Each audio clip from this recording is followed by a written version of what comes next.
الرجيم بسم الله الرحمن الرحيم إن المتقين في ظلال وعيون وفواكه مما يشتهون كلوا واشربوا هنيئا بما كنتم تعملون إنا كذلك نجزي المحسنين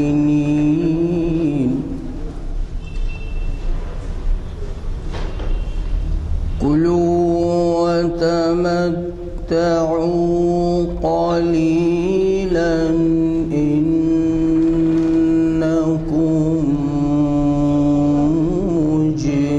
مجرمون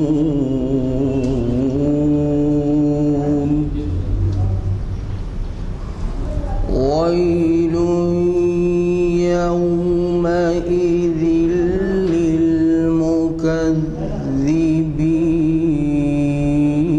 للمكذبين وإذا قيل لهم اركعوا لا يركعون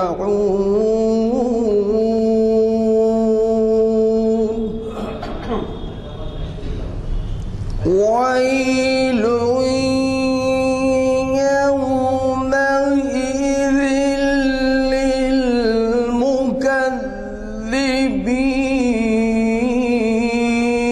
للمكذبين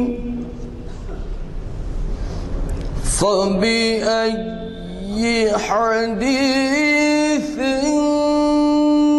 بعده يؤمنون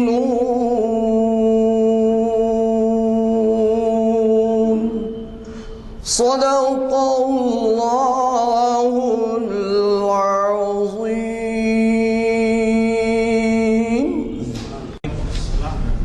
حضرات،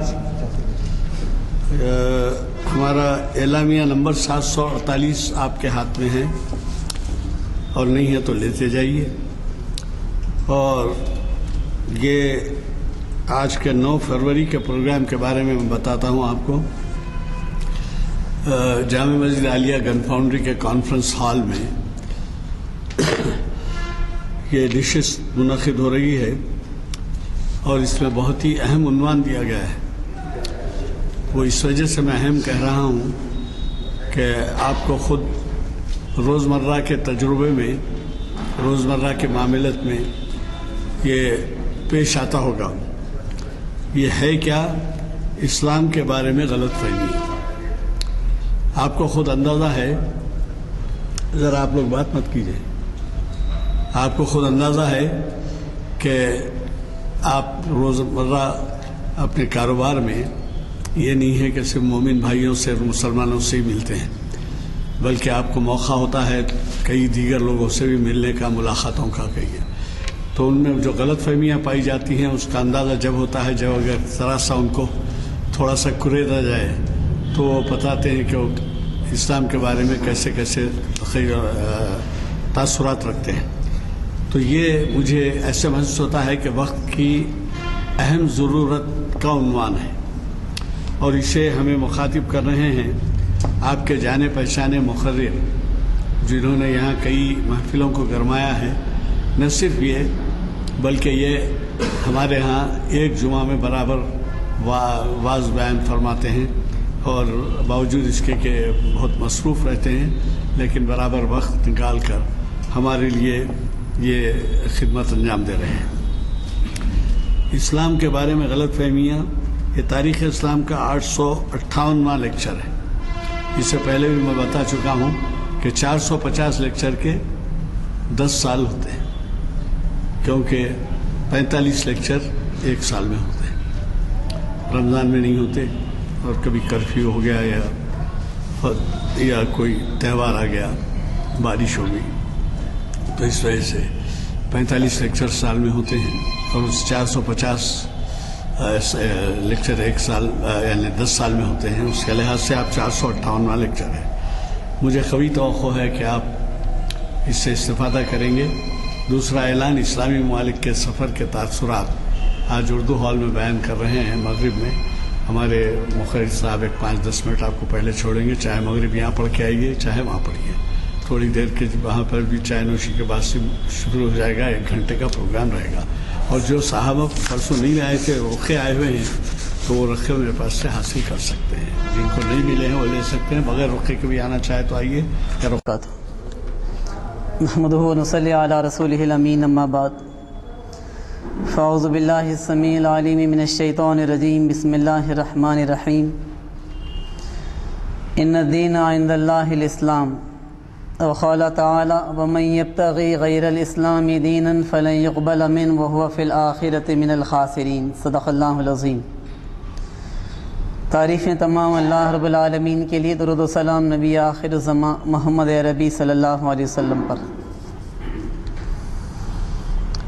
محترم جناب غلام میزانی صاحب اور معزز سامعین، اسلام کے بارے میں بہت ساری غلط فہمیاں دانستہ پھیلائی گئی ہیں، اور بعض غلط فہمیاں نادانستہ بھی پائی جاتی۔ دنیا بھر میں اسلام مخالف طاقتیں تو اس بات کے لیے مستقل کوشاں ہیں کہ کسی نہ کسی طریقے سے اسلام اور اسلام کے ماننے والوں کا امیج خراب کیا جائے، اور اس حد تک خراب کر دیا جائے کہ اس کے نتیجے میں لوگوں کے سامنے اسلام کا نام آتے ہی ایک ایسی تصویر بنے کہ اسلام کے ماننے والے وحشی ہیں، جاہل ہیں، الٹریٹ ہیں، طاقت کے زور پر لوگوں کو مسلمان بنانا چاہتے ہیں، طاقت کے زور پر اسلامی ریاست کی تشکیل چاہتے ہیں۔ ابو بکر بغدادی کی شکل میں داعش کا جو فتنہ، ISIS کی شکل میں جو فتنہ کھڑا کیا گیا، وہ بھی اسی کا ایک تسلسل تھا کہ اسلام کے امیج کو کسی نہ کسی طریقے سے خراب کیا جائے۔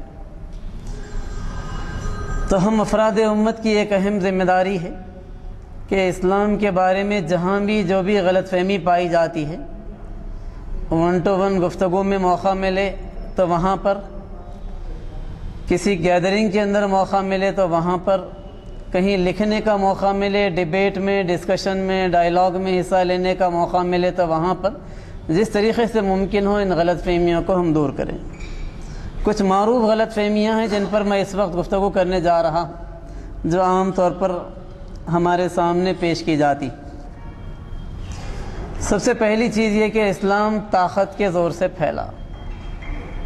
یہ ایک ایسی غلط فہمی ہے جو بڑے پیمانے پر پھیلائی گئی ہے، اور دنیا میں انسانوں کی ایک اچھی خاصی تعداد یہ بات سمجھتی ہے کہ اسلام طاقت کے زور پر پھیلا ہے۔ اسلام کے معنوں میں ایک مطلب امن و سلامتی کا بھی ہے، اور اسلام اپنے ماننے والوں کو اس بات کی ہرگز اجازت نہیں دیتا کہ طاقت کے زور پر وہ دین کو پھیلائیں۔ قرآن نے یہ بات بتلائی کہ لا اکراہ فی الدین، دین میں کوئی جبر نہیں ہے، کوئی زبردستی نہیں۔ فمن شاء فلیؤمن ومن شاء فلیکفر، جو چاہے ایمان کی روش کو اختیار کرے، جو چاہے کفر کی روش کو اختیار کرے۔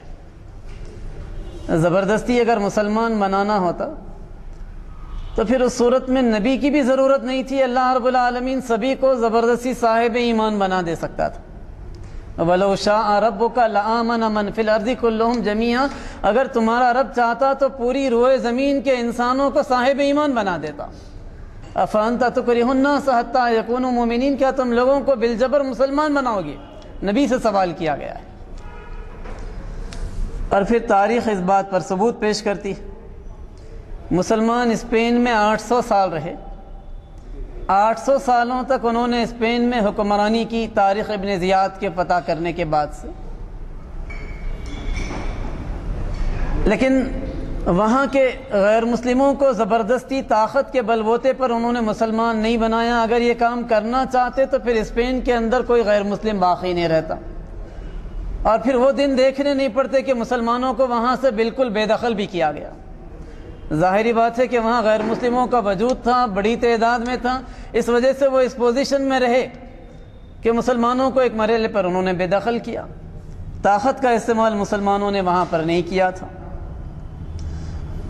اسی طریقے سے عرب کی سرزمین کو ہم دیکھیں تو 1400 سال سے وہاں پر مسلمانوں کی حکمرانی ہے، لیکن آج بھی وہاں پر قلیل تعداد میں صحیح لیکن کرسچن پائے جاتے ہیں۔ یہ اس بات کا ثبوت ہے کہ ایک طاقتور مسلم حکومت ہونے کے باوجود اس کو اس بات کی اجازت اسلام نے نہیں دی۔ اسلام کے ماننے والوں کو اسلام کبھی بھی اس بات کی اجازت اور آزادی نہیں دیتا کہ طاقت اگر تمہارے پاس ہو تو بالجبر کسی ملک کی مائنورٹی کو تم کنورٹ کر لو، اس بات کی اجازت اسلام نہیں دیتا۔ اسی طریقے سے ہندوستان میں آج 80% نان مسلم پائے جاتے ہیں، جبکہ یہاں کی تاریخ بتلاتی ہے کہ 900 سال سے 1000 سال تک تقریباً ہم نے حکمرانی کی یہاں پر۔ طاقت کے بل بوتے پر اگر یہاں پر لوگوں کو کنورٹ کرنا ہوتا تو پورے ہندوستان میں طاقت کے زور پر یہ کام ہو سکتا تھا، لیکن امت مسلمہ کے حکمرانوں نے طاقت کے زور پر یہ کام کبھی نہیں کیا۔ یہاں کی تاریخ تو بتلاتی ہے کہ یہاں پر کنورژن کا اگر کام ہوا ہے تو بڑے پیمانے پر بزرگان دین کی کوششوں کے ذریعے سے ہوا، ان کے طرز عمل کو اور ان کے رویے کو دیکھ کر لوگوں نے اسلام قبول کیا، یا کچھ داعیان دین کی کوششوں کے نتیجے میں ضرور ہوا، جہاں لوگوں کو کنونس کر کے اسلام کی حقانیت پر قائل کروا کر اسلام میں داخل ضرور کیا، لیکن طاقت کے زور کے اوپر مسلمان بنایا گیا۔ ہندوستان میں بھی ایسی مثال نہیں دی جا سکتی۔ اسی طریقے سے انڈونیشیا اور ملیشیا میں آج مسلمانوں کی ایک بہت بڑی تعداد پائی جاتی ہے، لیکن تاریخ بتلاتی ہے کہ مسلمانوں نے کبھی وہاں پر کوئی بڑا لشکر لے جا کر کوئی حملہ نہیں کیا، کوئی فوج کشی مسلمانوں نے انڈونیشیا میں بھی نہیں کی، ملیشیا میں بھی نہیں کی، لیکن اس کے باوجود مسلمان وہاں ایک بڑی تعداد میں آج پائے جاتے ہیں۔ اسی طریقے سے افریقہ کے اگر مشرقی ساحل کو دیکھیں تو ایک لمبی پٹی ملے گی، وہاں پر مسلمانوں کی ایک بڑی تعداد ملے گی، لیکن وہاں بھی طاقت کے طور پر مسلمانوں نے کبھی کنورژن کا کام نہیں کیا۔ آج کیوں یورپ میں اسلام بڑی تیزی کے ساتھ پھیل رہا ہے؟ کیا یہ بات کوئی کہہ سکتا ہے کہ یورپ میں مسلمان اتنے طاقتور ہیں کہ طاقت کے زور پر وہ یہ کام کر رہے؟ اسی طریقے سے امریکہ میں اس وقت فاسٹسٹ گروئنگ ریلیجن اگر کوئی ہے تو وہ اسلام، اور یہی کیفیت ہے لندن میں اور پیرس میں اور دنیا کے مختلف علاقوں میں، جبکہ وہاں پر مسلمان طاقت میں نہیں ہیں، مسلمان تو وہاں مائنورٹی میں ہیں، مسلمان تو کمزور ہیں، اپنے حقوق کے لیے پریشان ہیں، لیکن اس کے باوجود بھی لوگ اسلام قبول کر رہے ہیں۔ تو یہ اسلام اور اسلام کے ماننے والوں پر ایک صریح الزام ہے کہ اسلام طاقت کے زور پر پھیلا۔ یہ ساری صورتحال بتلاتی ہے کہ مسلمانوں نے طاقت کے زور پر کنورژن کا کام نہیں کیا۔ دوسری بات جو غلط فہمی پائی جاتی ہے وہ یہ کہ اسلام کے ماننے والے عام طور پر وائلنٹ ہوتے ہیں، ان کے مزاج میں تشدد پایا جاتا ہے، اور تشدد کی وجہ یہ ہے کہ یہ جانوروں کا گوشت کھاتے ہیں، اس لیے جلدی وائلنٹ ہو جاتے ہیں، جلدی ایموشنل ہو جاتے ہیں۔ اسلام نے اپنے ماننے والوں کو ان جانوروں کے گوشت کو کھانے سے منع کیا ہے جو مزاجاً درندگی پسند ہوا کرتے ہیں۔ چیتے کا گوشت کھانا منع کیا گیا ہے، شیر کے گوشت کے کھانے کی اجازت نہیں دی گئی ہے، سارے درندوں کا گوشت ہم کو منع کیا گیا ہے۔ کیوں منع کیا گیا ہے؟ اس لیے کہ اگر وہ گوشت کھایا جائے تو اس کے نتیجے میں اس جانور کی خصوصیات کے پیدا ہونے کے امکانات ہیں، اور اسی وجہ سے خنزیر کے گوشت سے بھی منع کیا گیا کہ اس کی فطرت کے اندر بے حیائی اور گندگی پائی جاتی۔ تو اسلام نے اپنے ماننے والوں کو درندوں کے گوشت کے کھانے سے منع ہی اس وجہ سے کیا ہے کہ درندگی کی صفات اسلام کے ماننے والوں کے اندر نہیں آئیں، اور جن جانوروں کے گوشت کھانے کو حلال کیا ہے، پرمٹ کیا ہے، آپ دیکھیں تو ان میں کوئی بھی جانور وائلنٹ نہیں ہے، کوئی بھی جانور ایسا نہیں ہے جو کہ نقصان پہنچانا، جس کے مزاج میں، جس کی سرش میں غصہ اور غضب، ان جانوروں کے گوشت کو کھانے سے اسلام نے منع کر دیا۔ تو یہ بات بھی ناواقفیت کا نتیجہ ہے کہ گوشت کھانے کے نتیجے میں مسلمان وائلنٹ ہوتے ہیں۔ مسلمان تو ان جانوروں کا گوشت کھاتے ہی نہیں، ان کو یہ تو اجازت ہی نہیں ہے جن کے کھانے سے یہ کیفیت انسان کے اندر پیدا ہونے کا امکان۔ تیسرا جو الزام ہے اسلام کے ماننے والوں پر، وہ پالیگیمی کی شکل میں، کہ ایک سے زائد نکاح کی اسلام کے ماننے والوں کو اسلام اجازت دیتا ہے اور اس کے نتیجے میں خواتین کا حق متاثر ہوتا ہے۔ لیکن حقیقت یہ ہے کہ قرآن اس زمین پر آنے والی کتابوں میں وہ واحد کتاب ہے جس نے نکاح کی تعداد پر پابندی لگائی۔ آپ توریت کو اٹھا کر دیکھیں، زبور کو دیکھیں، جس شکل میں بھی بائبل آج موجود ہے اس کو دیکھیں، رامائن کو دیکھیں، مہابھارت کو دیکھیں، ان میں سے کوئی بھی کتاب ایسی نہیں ملے گی جو نکاح کی تعداد کے اوپر پابندی متعین کرتی۔ اور پھر اسی کا نتیجہ یہ ہے کہ رام کے والد کی کئی بیویاں تھیں، کرشنا کی کئی بیویاں تھیں۔ سلیمان علیہ السلام کے بارے میں ایک حدیث موجود ہے کہ انہوں نے کہا کہ میں آج 100 بیویوں کے پاس جاؤں گا اور انشاءاللہ 100 بچے میرے پیدا ہوں گے۔ غالباً انشاءاللہ کا لفظ انہوں نے نہیں کہا تھا۔ تو یہ روایت بتلاتی ہے کہ سلیمان علیہ السلام کی 100 بیویاں تھیں۔ گویا یہودیت کے اندر بھی، یا یہ کہ پچھلے آسمانی کتابوں میں سے کسی کتاب کے اندر بھی کوئی ریسٹرکشن نہیں تھا نکاح کی تعداد کے اوپر۔ اسلام تو وہ پہلا دین ہے جس نے یہ پابندی لگائی۔ کسریٰ کے بارے میں یہ بات ملتی ہے کہ 12,000 عورتیں اس کے محل میں رہا کرتی تھیں۔ ایران کا جو بادشاہ تھا اس وقت کی جو سپر پاور تھی، اسلام نے کہا کہ مثنیٰ و ثلاث و رباع 2 نکاح کر سکتے ہو، 3 کر سکتے ہو، زیادہ سے زیادہ 4 کی اجازت۔ فَإِنْ خِفْتُمْ أَلَّا تَعْدِلُوا فَوَاحِدَةً، اگر عدل نہیں کر سکتے، انصاف نہیں کر سکتے تو پھر 4 کی بھی اجازت نہیں ہے، صرف 1 پر اکتفا کرنا پڑے گا۔ تو کنڈیشنل پرمیشن ہے اسلام میں کہ 1 سے زائد نکاح تم اسی وقت کر سکتے ہو جبکہ تم عدل اور انصاف کے تقاضوں کو پورا کر سکتے ہو۔ اور یہ جو پرمیشن دیا گیا ہے اس کی بھی بعض وجوہات ہیں۔ اس کی ایک اہم وجہ یہ ہے کہ جنگوں میں اکثر و بیشتر مرد ہی زیادہ ہلاک ہوتے ہیں، اور اس کے نتیجے میں آبادی میں جو بیلنس رہتا ہے مردوں اور عورتوں کے اندر، وہ بیلنس ڈسٹرب ہوتا ہے۔ خدا کا جو زبردست نظام قدرت ہے، وہ نظام ایسا ہے کہ مرد اور عورتوں کی جو تعداد دنیا کے اندر ہوتی ہے ان میں کبھی امبیلنسنگ کی سچویشن نہیں ہوتی۔ یہ امبیلنسنگ اسی وقت ہوتی ہے جب انسان اس کے اندر مداخلت کرتا ہے۔ اس وقت امبیلنسنگ کی شکل ہندوستان میں اس طریقے سے ہے کہ رحم مادر میں بچوں کو ختم کیا جا رہا ہے، اور جنگ جبھی بھی ہوئی ہے، اکثر و بیشتر جنگوں کے نتیجے میں دنیا میں ایسا ہوا ہے۔ دوسرے عام طور پر رپورٹس یہ بتلاتی ہیں کہ لڑکیوں کا، خواتین کا، فیمیلز کا لائف اسپین زیادہ ہوا کرتا ہے مردوں کی بنسبت، اور جس کے نتیجے میں بیواؤں کی ایک بڑی تعداد ہمیشہ زمین کے اوپر پائی گئی ہے، اور خواتین میجورٹی میں رہی ہیں۔ اس کے نتیجے میں ایک رپورٹ بتلاتی ہے کہ یو ایس اے کے اندر 25 ملین خواتین ایسی ہیں جن کو ہسبینڈز نہیں مل سکے۔ یو کے میں 4 ملین خواتین ایسی ہیں جو شوہروں سے محروم ہیں۔ جرمنی میں 5 ملین خواتین ایسی ہیں جن کو شوہر نہیں مل پائے۔ تو اس طریقے سے دنیا میں عام طور پر آبادی میں خواتین کی تعداد کچھ نہ کچھ زیادہ رہی۔ اور پھر یہ وجوہات بتائیں تو ایک اعتراض یہ کیا جاتا ہے کہ جب مرد کو اجازت ہے 1 سے زائد نکاح کی تو عورت کو کیوں نہیں ہے 1 سے زائد نکاح کی؟ تو اس کی 2 وجوہات ہیں۔ ایک وجہ تو یہ ہے کہ اسلام نسب کو بڑی اہمیت دیتا ہے۔ عورت اگر 1 سے زائد نکاح کرے تو پھر اس کے بعد یہ کہنا مشکل ہو جائے گا کہ پیدا ہونے والے بچے کا باپ کون ہے۔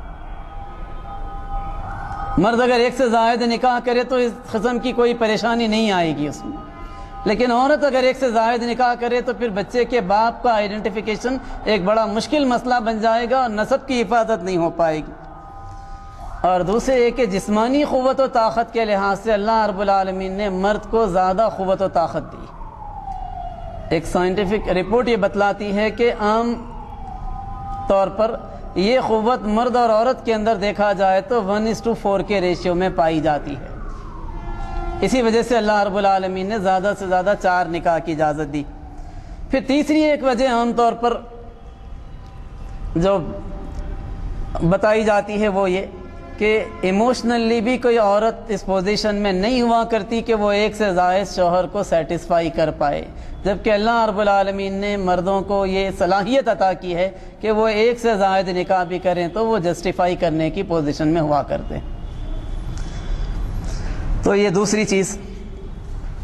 تیسری چیز میں نے بتائی، ایک تو اسلام طاقت کے زور سے نہیں پھیلا، دوسرے یہ کہ جن جانوروں کا گوشت کھانے کو پرمٹ کیا گیا ہے ان کے نتیجے میں وائلنٹ انسان نہیں ہوا کرتا، اور تیسرے یہ کہ تعدد ازواج کی اگر اجازت دی گئی ہے تو اس کی کیا حکمت ہے۔ چوتھی چیز یہ کہ ختم نبوت کے بارے میں کہ کیا وجہ ہے کہ نبی اکرم صلی اللہ علیہ وسلم پر سلسلہ نبوت کو بند کر دیا گیا۔ اللہ رب العالمین نے آدم علیہ السلام کو زمین پر پہلے انسان کی شکل میں بھیجا تو پہلے انسان کو نبی بھی بنایا، اس وجہ سے کہ بغیر نبی بنائے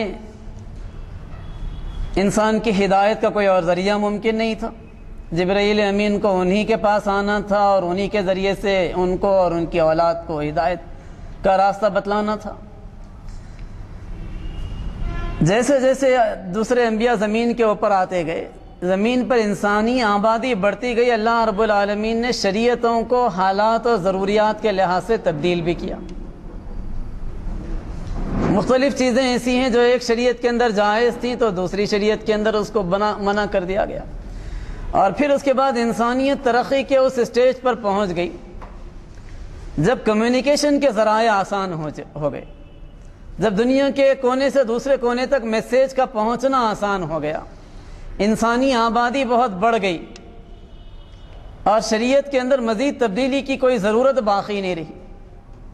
ورنہ کوئی سوال کرے کہ آدم علیہ السلام کے بیٹے اور بیٹی میں اگر نکاح کو بینڈ کر دیا جاتا تو زمین پر نسل کیسے بڑھتی؟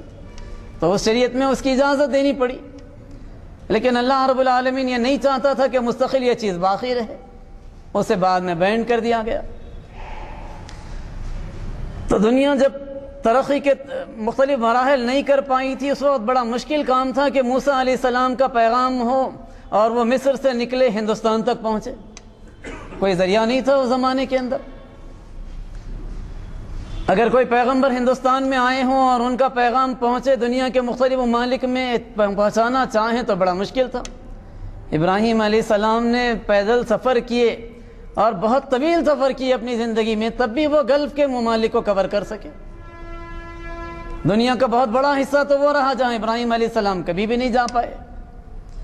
لیکن دنیا ترقی کے اس مرحلے پر جب پہنچ گئی، جب کمیونیکیشن آسان ہو گیا، تو اس کے بعد اللہ رب العالمین نے اس بات کا اعلان کر دیا کہ اب مزید کوئی نبی نہیں بھیجے جائیں گے، اور جب آخری نبی ہیں تو پھر طے کر دیا گیا کہ اب اس آخری کتاب کی حفاظت ہم کریں گے، ورنہ اللہ چاہتا تو بائبل میں کون چینج کر سکتا تھا، تبدیلی لا سکتا تھا۔ اللہ نے چاہا کہ اب اس کتاب کی حفاظت ہونی چاہیے، یہ فائنل شریعت ہے، فائنل کتاب ہے، فائنل نبی آ گئے ہیں، اب اس کی حفاظت قیامت تک کے لیے ہونی ضروری ہے، تب اللہ نے اس کی حفاظت کی بھی ذمہ داری لے لی۔ اب جب شریعت محفوظ ہے، قرآن محفوظ ہے، آخری رسول کی تعلیمات محفوظ ہیں، تو انسانی عقل، کامن سینس بھی یہ کہتا ہے کہ اب نبی کی آخر کیا ضرورت؟ نبی کی ضرورت تو اس وقت ہوگی جب پچھلے نبی کی تعلیمات محفوظ نہیں ہوں گی، ان کی لائی ہوئی کتاب محفوظ نہیں ہوگی۔ اب یہ محفوظ ہے تو پھر اب اس کے بعد کوئی نبی کے آنے کی، کوئی نئی کتاب کی آنے کی ضرورت بھی نہیں۔ یہ انسانی عقل اس بات کو تسلیم کرتی ہے۔ اور پھر ساتھ ہی ساتھ اہل علم نے ایک نقطہ یہ بھی بتلایا ہے کہ اللہ رب العالمین کو انسانوں کے ایمان سے دشمنی نہیں ہے۔ نبی نئے آئیں تو اس کے بعد پچھلے نبی کے ماننے والوں کے لیے ایک زبردست آزمائش بن جاتے ہیں۔ موسیٰ علیہ السلام کے ماننے والوں کے لیے ایک آزمائش تھی کہ عیسیٰ علیہ السلام کو مانتے ہیں یا نہیں مانتے، نہیں ماننے والے ظاہری بات ہے پھر کافر طے پا جائیں گے۔ عیسیٰ علیہ السلام کو ماننے والے اگر محمد صلی اللہ علیہ وسلم کو نہیں مانے تو ظاہری بات ہے وہ بھی مسلمان نہیں ہوں گے۔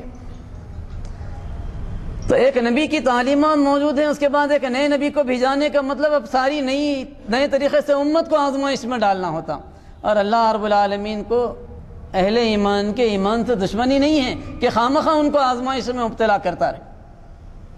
ہاں جب آزمائش میں مبتلا کرنا تھا، ضرورت اس کی تھی، تو پھر اللہ نے صریح معجزے بھی دکھائے، ایسے معجزے دکھائے جس کے نتیجے میں انکار کا کوئی آپشن باقی نہیں تھا سوائے ضد اور ہٹ دھرمی کے۔ چٹان پھٹے اور پھر ان کے مطالبے کے مطابق اونٹنی نکلتے ہی بچہ دے۔ صالح علیہ السلام کی قوم دیکھ رہی ہے کہ اس نے جیسا چاہا ویسا ہوا، اس کے باوجود ضد اور ہٹ دھرمی کی وجہ سے نہیں مانے، ایک الگ صورت۔ عیسیٰ علیہ السلام جس دور میں تھے، اس دور کے اندر وہاں پر حکیم جو تھے ان کی بہت ویلیو تھی کہ وہ یہ کام کرتے ہیں، فلاں ایسا علاج کرتے ہیں، فلاں یہ کرتے ہیں۔ اللہ رب العالمین نے عیسیٰ علیہ السلام کے ذریعے سے ایسے معجزے بتائے کہ دنیا کو معلوم ہوا کہ یہ حکمت کیا مقابلہ کرے گی اس کا۔ کوڑی کے اوپر ہاتھ پھیر دیں تو اس کا مرض ہمیشہ کے لیے ختم ہو جائے، پتلا بنا کر پرندے پر پھونک ماریں تو وہ اڑنے لگے، خبر پر ٹھہر کر قم باذن اللہ کہہ دیں تو مردہ اٹھ کر کھڑا ہو جائے۔ تو اس طریقے سے اللہ رب العالمین نے پچھلی قوموں کو معجزے بہت واضح طور پر دکھائے۔ اب اس امت کے لیے جبکہ علم کا دور ہے اور اللہ رب العالمین جانتا تھا کہ وقت کے ساتھ نالج ایکسپلوژن کا دور ہوگا، تو وہاں پر جو معجزہ مطلوب تھا وہ معجزہ اس امت کو دیا گیا قرآن کی شکل، کہ انسان جتنا اس کے اوپر غور کرے گا اس کے نتیجے میں اتنا زیادہ اس سے مستفید ہوگا۔ ایک علمی معجزہ دیا گیا آخری نبی کو۔ اسی طریقے سے ایک پانچویں غلط فہمی جو اسلام کے بارے میں، وہ وراثت میں کیوں عورتوں کو آدھا حصہ دیا گیا ہے مردوں کے بالمقابل، کیا یہ عورتوں پر ظلم نہیں؟ تو یہ اسلام کے معاشی نظام کو نہیں سمجھنے کے نتیجے میں آبجیکشن آتا ہے۔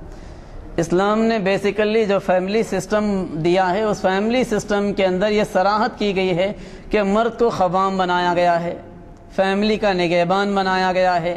وَبِمَا أَنفَقُوا مِنْ أَمْوَالِهِمْ، اس کی ذمہ داری یہ ہے کہ وہ مال خرچ کرے گا، وہ مال کمائے گا، محنت کرے گا۔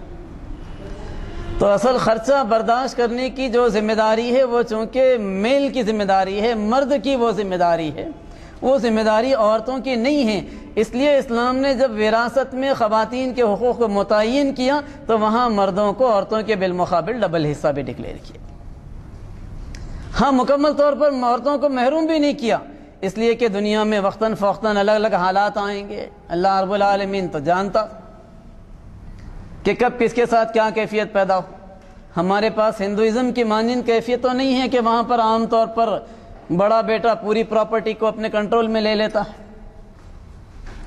یہاں پر تو جو سچویشن صورتحال بتائی گئی ہے وہ یہ ہے کہ سارے بیٹوں کو برابر حصہ ملے گا اور بیٹیوں کو اس کا آدھا حصہ ملے گا، 50% حصہ ملے گا، اور اس کی واضح وجہ یہ ہے کہ ذمہ داری جو ہے وہ مردوں کے اوپر ذمہ داری۔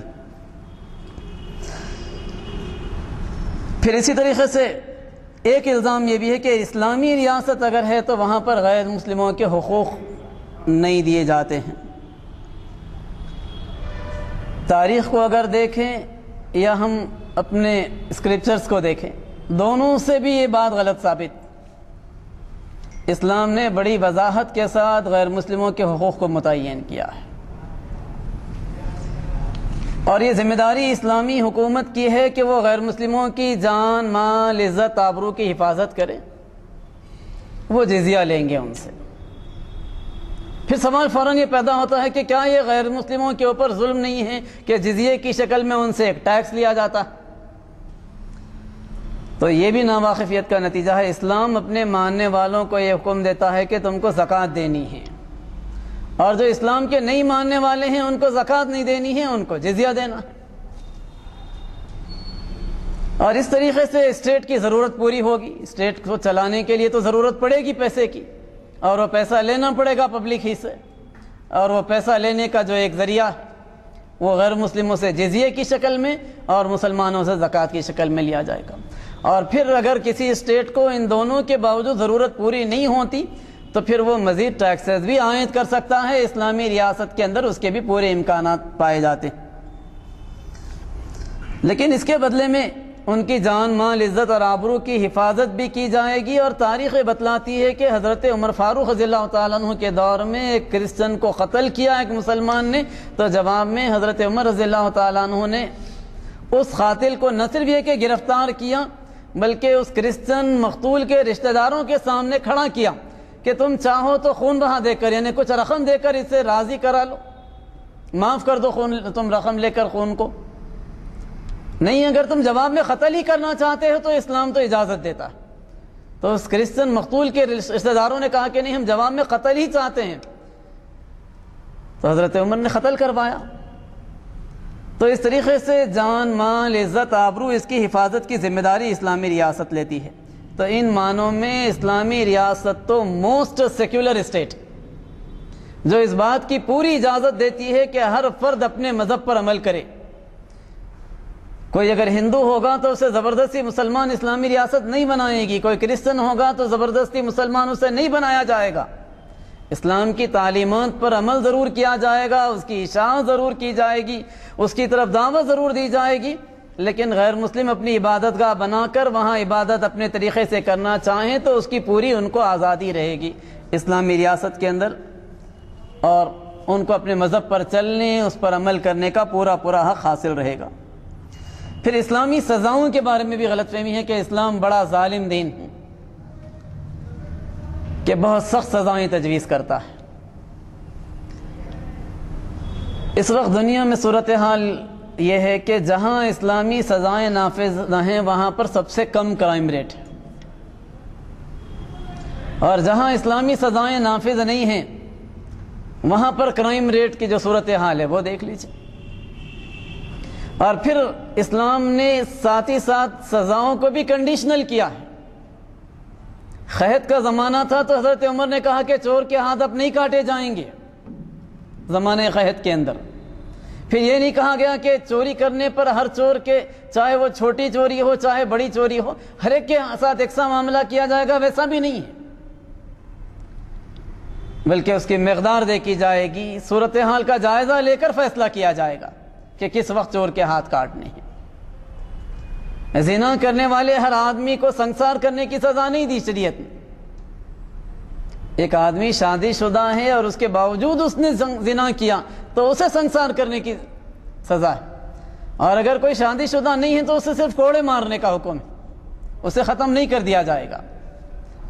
تو اسلامی جو سزائیں ہیں اس کو اگر کوئی وحشیانہ کہتا ہے تو اس کی حکمت کو وہ نہیں سمجھتا. اور جہاں پر سارے صورتحال ایسی تھی کہ اسلامی ریاست قائم ہے, وہاں پر انسانوں کے حقوق ادا کیے جا رہے ہیں, ایک پاکیزہ ماحول ہے, عریاں اور گندا ماحول نہیں ہے, فحاشی کا ماحول نہیں ہے, اس کو ختم کر دیا گیا, معاشرے سے شراب کا خاتمہ کر دیا گیا, گندگیوں سے معاشرے کو پاک کیا گیا, اس کے باوجود کسی نے زنا کیا تو پھر اس کو سزا بھی دی گئی. تو اسلامی ریاست پہلے یہ کام کرے گی کہ اپنے پورے ریسورسز کا استعمال کر کے لوگوں کو کنونس کرے گی, تعلیم و تربیت کا انتظام کرے گی, برائیوں کو مٹائے گی, اور اس کے باوجود کوئی گناہ کرے گا, اصرار کرے گا تو پھر اس صورت میں اس کے ساتھ یہ معاملہ ہوگا. پھر اسلام کے اوپر ایک الزام یہ بھی ہے کہ اس کے ماننے والے عام طور پر جاہل. حقیقت یہ ہے کہ محمد رسول اللہ صلی اللہ علیہ وسلم سے پہلے کی دنیا کو دیکھیے اور محمد رسول اللہ صلی اللہ علیہ وسلم کے آنے کے بعد کی دنیا کو دیکھیے کہ دنیا نے کتنی تیز رفتاری کے ساتھ علمی میدان میں ترقیاں کی. محمد صلی اللہ علیہ وسلم کے آنے سے پہلے دنیا اگر تاریکیوں میں گزر رہی, زندگی بسر کرتی تھی, تو محمد صلی اللہ علیہ وسلم نے تو علم کے دروازے کھولے, علم کی طرف اتنی بار توجہ دلائی, اتنی طریقے سے لوگوں کو متوجہ کیا کہ اس کا نتیجہ یہ نکلا کہ اللہ کے رسول صلی اللہ علیہ وسلم نبی بنائے گئے تھے 7 سینچری میں, اور پھر امت مسلمہ نے بڑی تیز رفتاری کے ساتھ قریب آدھی دنیا کو مسخر کر لیا تھا. 7 سینچری اور 8 سینچری کے اسلامی تاریخ کو اگر دیکھیں تو مسلمانوں نے دنیا میں علم کے ہر میدان کو کھٹکھٹایا تھا. زولوجی میں شاندار کتابیں, کتاب الابل, کتاب الشاد, کتاب الخیل مسلمان سائنسدانوں نے لکھے، آپٹکس کی فیلڈ میں زبردست کارنامے مسلمانوں نے دیے، فزکس میں بڑے کنٹریبیوشن مسلمانوں کے، الجبرا جابر ابن حیان کی ایجاد، کیمسٹری جابر ابن حیان کی ایجاد، دنیا میں لائبریری کا تصور فضل ابن نوبخت اور نوبخت کا، سول انجینئرنگ میں ڈیولپمنٹس لانے والے بغداد کے سب سے پہلے شاندار ڈیزائننگ کرنے والے یہی دو بھائی، علم کے میدان میں تو غیر معمولی قسم کے مسلمانوں نے کنٹریبیوشنز دیے۔ ایک مکمل تو ایک ٹاپک ہے یہ، جس کے اوپر کئی کتابیں اس وقت منظر عام پر۔ تو اسلام نے تو اپنے ماننے والوں کو بہت زبردست طریقے سے علم کی طرف متوجہ کیا، اور نبی اکرم صلی اللہ علیہ وسلم کی آمد کے بعد عملاً دنیا کا نقشہ بدلا، اور دنیا کے اندر علم کی جو اہمیت ہوئی وہ اللہ کے رسول صلی اللہ علیہ وسلم کی آمد ہی کا نتیجہ، دنیا کو تاریکیوں سے نکال کر نور میں لانے کا اللہ کے رسول نے کام کیا۔ اسی طریقے سے ایک الزام ہیومن رائٹس کے بارے میں کہ اسلام ہیومن رائٹس کو وائیولیٹ کرتا ہے، یہ بھی ایک بڑی غلط فہمی ہے۔ اسلام تو ہر انسان کو جینے کے حق کو تسلیم کرتا ہے، انسانی جان کا لینا ایک سب سے بڑا جرم تسلیم کرتا ہے، ایک بے گناہ کے قتل کو پوری ہیومینٹی کے قتل کے برابر قرآن کی آیات ڈکلیئر کرتی۔ اسی طریقے سے اسلام اس بات کی آزادی دیتا ہے کہ فرد آزاد رہے، خامخواہ اریسٹ کرنے کو منع کیا ہے اللہ کے رسول نے۔ ممبر پر سے خطبہ دیتے ہوئے آپ کے سامنے کمپلین آئی تو خطبہ روک کر آپ نے کہا کہ اس آدمی کے رشتہ دار کو پہلے چھوڑ دیا جائے۔ کسی بے گناہ کو اریسٹ کرنے سے منع کیا گیا ہے، فرد کی آزادی کو تسلیم کیا اسلام نے، رائٹ ٹو پراپرٹی کو تسلیم کیا ہے۔ کمیونزم کی معنی نہیں کہ تم کماؤ بھی تو تمہاری پراپرٹی نہیں ہو سکتی، تمہارا بینک بیلنس نہیں ہو سکتا، اسلام نے یہ بات ہرگز نہیں کی۔ خرچ کرنے کی طرف، خیرات کی طرف ابھارا، لیکن رائٹ ٹو پراپرٹی کے اس حق کو اسلام نے تسلیم کیا۔ اسی طریقے سے اجرت کا جو حق ہے اس کو تسلیم کیا، کوئی آدمی محنت کروائے اور پھر اس کے بعد محنت کرنے والے کو اس کا بدلہ نہیں دے، اس کا معاوضہ نہیں دے، تو اللہ کے رسول نے وارننگ دی کہ حشر کے میدان میں 3 لوگوں کا دشمن ہوں گا، اور ان تینوں میں سے ایک اللہ کے رسول نے وہ شخص کے بارے میں بات بتائی جو لوگوں سے محنت تو کروائے، لوگوں کو امپلائی کے طور پر تو لے، لیکن اس کے بعد ان کو سیلری نہیں دے، ان کو ان کا معاوضہ اور ان کا بدلہ نہیں دے۔ اسی طریقے سے اسلام نے سیکریسی کے حق کو، پرائیویسی کے حق کو تسلیم کیا کہ ہر فرد کا حق ہے کہ وہ بعض معاملات میں پرائیویسی چاہتا ہے، سیکریسی مینٹین کرنا چاہتا ہے۔ حکومتوں کو بھی اس بات کا اختیار نہیں ہے کہ وہ خامخواہ ان کے معاملات کے اندر دخل اندازی کریں۔ ایک موقع پر اللہ کے رسول نے کہا کہ لوگوں کے چھپے ہوئے معاملات کو کوئی حکمران ان کے پیچھے پڑے گا تو فتنے پیدا کرے گا، لوگوں میں بگاڑ پیدا کر دے گا۔ ولا تجسسوا کہہ کر روک دیا گیا کہ تجسس نہیں کیا جانا چاہیے، کسی کی کوئی غلطی اور عیب اور کمزوری معلوم بھی ہو جائے تو اس کی پبلسٹی کو بھی ناپسند کیا ہے کہ اللہ رب العالمین نہیں چاہتا کہ لوگوں کے عیوب کی پبلسٹی ہو۔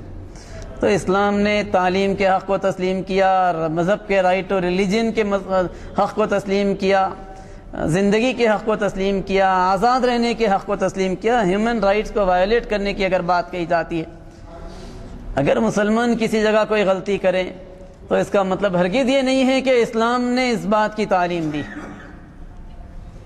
اسلام نے اس قسم کی کوئی تعلیم نہیں دی۔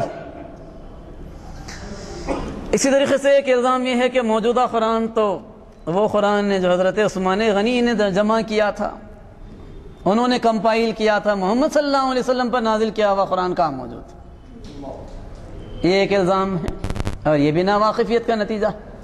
نبی اکرم صلی اللہ علیہ وسلم ہر سال رمضان میں صحابہ کو کہتے تھے جس کے پاس اتنا قرآن لکھا ہوا وہ لے کر آئے، میں قرآن پڑھتا ہوں، تمہارے پاس جو کچھ لکھا ہوا ہے تم اس کے اندر کریکشنز کرو۔ ہر رمضان میں اللہ کے رسول جتنا قرآن اس وقت تک نازل ہوا تھا اس کا دور کرتے رہے، اور آخری رمضان جو اللہ کے رسول نے گزارا اس میں تو مکمل قرآن کا دور اللہ کے رسول نے کیا۔ اللہ کے رسول کی زندگی میں کئی حفاظ موجود تھے، اللہ کے رسول نے اسے ایک جگہ لکھوانے کا کام نہیں کیا۔ حضرت ابوبکر سے جب حضرت عمر نے مطالبہ کیا تو وہ تیار نہیں ہوئے، لیکن بعد میں ایک جنگ میں جب 70 صحابہ شہید ہو گئے جنگ یمامہ کے موقع پر جو حفاظ تھے، تو پھر حضرت عمر نے توجہ دلائی تو حضرت ابو بکر نے اس موقع پر ایک کمیشن بٹھایا. کمیشن نے اس کے بعد 1 سال کی محنت کر کے پورے جہاں پر قرآن لکھی ہوئی شکل میں حافظوں میں موجود تھی اس کو کمپائل کرنے کا کام مثلاً تو حضرت عمر نے کیا تھا حضرت ابو بکر ہی کے دور میں. حضرت ابو بکر کے دور کا مطلب یہ کہ اللہ کے رسول کے بعد صرف 2.25 سال حضرت ابو بکر رضی اللہ تعالیٰ عنہ زندہ رہے, اس کے بعد ان کا انتقال ہو گیا. یعنی امیڈیٹ بات فوراً انہوں نے کمپائل کر دیا تھا, اور انہوں نے یہ بات بتلائی تھی کہ کوئی بھی آیت کو میں اس وقت تک اپنے اس نسخے میں جگہ نہیں دوں گا جب تک کہ اس کے 2 کم سے کم ایسے گواہ نہیں مل جاتے جو اس بات کی گواہی دیں کہ ہم نے راست اللہ کے رسول سے سنا ہے. حضرت عثمان کا جو کارنامہ تھا وہ کارنامہ یہ تھا کہ اس نسخے کے انہوں نے 7 کاپیز بنائے اور عالم اسلام کے مختلف علاقوں میں وہ کاپیز بھجوائے, ساتھ قاری کو بھی بھجوایا, اور پھر قاریوں کو یہ ذمہ داری دی کہ وہ پورے عالم اسلام کو ایک خیرات پر جمع کریں. ورنہ اہل عرب تو قرآن کو 7 طریقوں سے 10 طریقوں سے الگ الگ طریقے سے پڑھتے ہیں. کئی آیات ایسی ہیں قرآن حکیم کی جو مختلف طریقوں سے پڑھی جا سکتی. ہم اجمی لوگ یہ سمجھتے ہیں کہ زیر کی جگہ زبر ہمیشہ ہی غلط ہوتا ہے, ایسا نہیں ہے. کئی مقامات ایسے ہیں جہاں پر ایک سے زائد طریقے سے پڑھا جا سکتا ہے قرآن. یہ تو حجاج ابن یوسف کے دور میں بعد میں زبر زیر پیش لگائے گئے تھے ہم عربی نہیں جاننے والوں کے لیے, غیر عربی ممالک کے لوگوں کے لیے. حضرت عثمان نے یہ کیا کہ سب کو ایک خیرت پر جمع کر دیا, تو اس کا نتیجہ یہ ہوا کہ اب پورے دنیا میں قرآن ایک ہی طریقے سے پڑھا جائے گا. اب عربی آدمی بھی پڑھے گا زبر سے تو کوئی افریقہ کا رہنے والا بھی اس کو زبر ہی سے پڑھے گا, ہندوستانی بھی زبر ہی سے پڑھے گا. ایک خیرات پر پورے عالم اسلام کو جمع کرنے کا کارنامہ یہ حضرت عثمان غنی رضی اللہ تعالیٰ عنہ کا کارنامہ تھا. قرآن حضرت عثمان غنی کا قرآن ہے یہ کہنا ایک غلط فہمی. اسی طریقے سے طریقۂ ذبح کے اوپر اسلام کے ماننے والوں پر اعتراض ہے کہ جانور کو وہ تکلیف دیتے ہیں. یہاں بھی اسلام کا جو تصور ہے اس تصور صحیح طور پہ نہیں سمجھنے کا نتیجہ ہے. اسلام نے یہ بات بتلائی کہ اللہ رب العالمین نے دنیا کو انسانوں کے لیے پیدا کیا ہے. دنیا کی جتنی چیزیں ہیں انسانی ضروریات کو پورا کرنے کے لیے ہیں. اسی میں ایک جانور بھی ہیں. تو جانور میں مویشی جانور جن کو حلال کیا گیا ہے دنیا میں ان کی ایک جو بڑی تعداد پائی جاتی ہے, بیسیکلی وہ انسانی ضرورت کو پورا کرنے کے لیے, اور اسی وجہ سے ان جانوروں کے گوشت کو حلال بھی ڈکلیئر کیا گیا. اگر ان کو ایک جھٹکے سے ختم کر دیا جائے تو اس کے نتیجے میں اب تو سائنس یہ بتلاتی ہے کہ کیا کیا نقصان اس کے اندر ہوتے. کامن چیز تو بہت سمجھ میں آتی ہے کہ خون وہیں پر جمع ہو جاتا, اور خون جسم سے اگر باہر نہیں نکل جائے فوراً تو خون اور گوشت کے جمع ہونے کے نتیجے میں گوشت خراب ہوتا, اور پھر مختلف جرمز وغیرہ کے مسائل اور الگ ہیں. تو اس وجہ سے اسلام نے جو طریقہ بتایا, اسلام نے تو اپنے ماننے والوں کو اتنی رحم دلی کی تعلیم دی ہے کہ بات بتائی کہ جانور کو تکلیف نہیں ہونا چاہیے اس لیے تیز چھری استعمال کرو. یہ بات بتائی کہ ایک جانور کو ٹھہرا کر اس کے سامنے دوسرے کو مت ذبح کرو, ہر موقع پر اسے ایسا محسوس ہوگا کہ میرے گلے پر چھری چل رہی ہے. بکریوں پر لوگ تیر اندازی کی مشق کیا کرتے تھے, اللہ کے رسول نے منع کیا اور کہا کہ تیر اندازی بڑی اچھی چیز ہے. آپ نے کہا کہ تمہارے باپ اسماعیل علیہ السلام بڑے اچھے تیر انداز تھے, تیر اندازی کی مشق بڑی اچھی چیز ہے, لیکن جاندار چیزوں کو نشانہ مت بناؤ, بے جان چیزوں کو نشانہ بناؤ. تو اسلام نے جانوروں پر رحم کی تعلیم دی ہے, جانوروں کے حقوق بتائے ہیں اللہ کے رسول نے. کبھی اللہ کے رسول نے اونٹ کے بارے میں متوجہ کیا, کہا کہ اس کی غذا نہیں دے کر اس سے کام لیا جائے تو یہ اس کے ساتھ ظلم ہے, اس کی بھی جواب دہی کرنی پڑے گی. تو اس طریقے سے اسلام نے اپنے ماننے والوں کو جس بات کی تعلیم دی ہے وہ علم کی روشنی میں, عقل کی روشنی میں جسٹیفائی ہر جگہ کی جا سکتی ہے, اور اس کو جسٹیفائی کیا جانا چاہیے. اور اگر ہم یہ کام کریں گے تو اس کے نتیجے میں لوگوں کی جو غلط فہمیاں ہیں وہ غلط فہمیاں دور ہوں گی. لوگ اسلام کے بارے میں جو سمجھتے ہیں وہ ان کی سمجھ وہ دور ہوگی. ایک آخری چیز میں آپ کے سامنے رکھتے ہوئے اپنی گفتگو کو ختم کروں, وہ یہ کہ خواتین کے حقوق کے بارے میں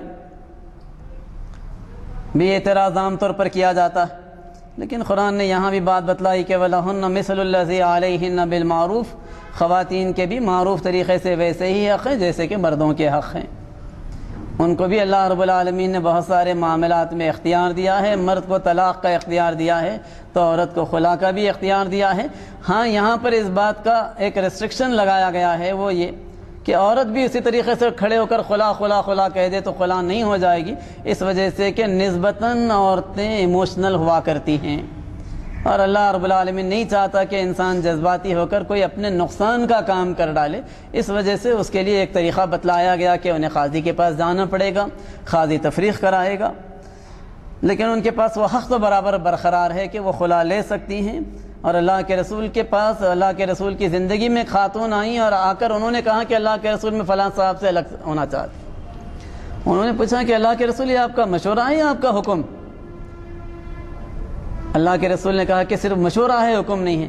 تو انہوں نے کہا کہ جدائی کرا دیجئے، میں ان کے ساتھ بالکل نہیں رہ سکتی۔ تو اللہ کے رسول نے الگ کروا دیا، ان خاتون کے اس حق کو تسلیم کیا۔ اسی طریقے سے اگر کوئی خاتون کمانا چاہتی ہیں، بزنس کرنا چاہتی ہیں، تو اسلام نے اس کے اوپر بھی پابندی نہیں لگائی، کمانے کی اجازت دی ہے۔ ہاں کمانے کے بعد یہ بات بتلائیے کہ وہ مال ان کا اپنا ہوگا، شوہر زبردستی اس مال کو ہتھیا نہیں سکے گا، وہ مال جو وہ کمائیں گی اس کے اوپر ان کا پورا حق رہے گا۔ اور مثالیں ہمارے سامنے موجود ہے۔ حضرت شفا مدینے کی مارکیٹ کے اندر ایک اچھی بزنس کرنے والی خاتون تھی، خود ام المؤمنین حضرت خدیجہ کا بزنس ایک پھیلا ہوا بزنس تھا، اور پھر سلطان صلاح الدین ایوبی کی بہن گورنر رہی حلب کے علاقے کی۔ تو اسلام نے اپنے ماننے والی خواتین کو ایسا نہیں ہے کہ حقوق سے محروم کیا ہے، بلکہ یہاں تک بتائی گئی بات کہ مرد اگر کسی عورت کو طلاق دیتا ہے تو طلاق کے بعد اسے جاننا چاہیے کہ عورت حق زوجیت سے تو محروم ہوتی ہے، لیکن حق انسانیت سے تو کبھی نہیں محروم ہوتی۔ اس بات کا تو تم کو خیال رکھنا چاہیے۔ یہ بات اسلام نے بتائی ہے۔ یہ کچھ چیزیں تھیں جو میں نے اس موقع پر آپ کے سامنے رکھی ہیں۔ اللہ سے دعا ہے کہ اللہ تعالی ہمیں اس بات کی طاقت، صلاحیت اور توفیق دے کہ اسلام کے بارے میں جب بھی کوئی غلط فہمی پیدا ہو اسے ہم علم کی روشنی میں، عقل کی روشنی میں دور کر سکیں۔ آمین و آخر دعوانا الحمدللہ۔